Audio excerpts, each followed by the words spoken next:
Aungan bat Asani SK Esmaq Kulandandi Ichi Chime Oye Yerere mambo Awa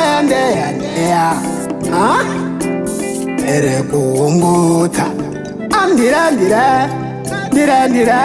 Oye Yerere mambo Rekukumbuta ndoziva takarasa chinyakare tsika dzedu dzepasi chigare kuzvisikira moto muziso imhere asi tauya tizvikumbirire vadzimu venyika yedu tihambutsewo sango nerima tumira imwe njewoye unokwatiri laiti vakadzima vadzimu vedu muripi tihambutsewo sango nerima pana tambeyambeya takakwesa kuna tashaya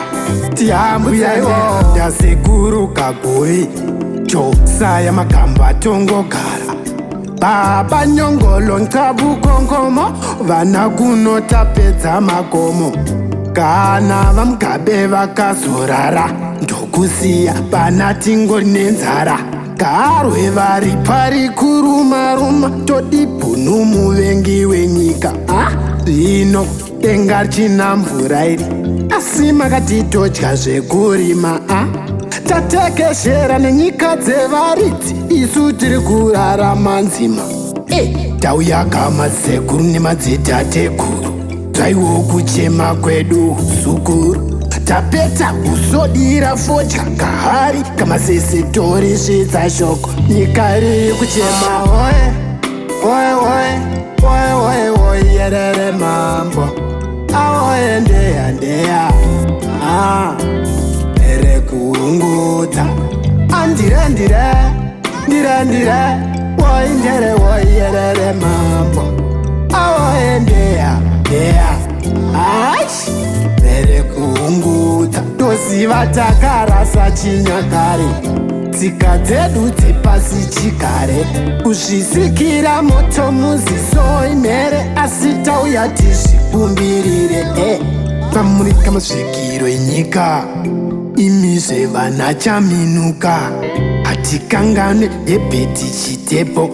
nevese varere pachimoyo chokonga risvike irozi eka tati mindro sazononoka buno tafunga tevera netsoka asi tikati tinyore ganziyo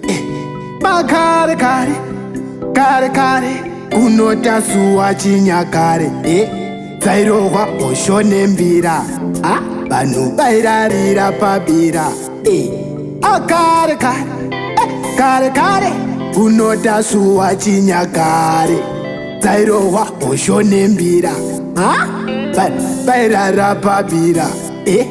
taitamba chokoto michongoyo kubva nemashavi ekurova ngoma varipo futi vachimba nziyo chari wana uyo adona ungorangarira zvangu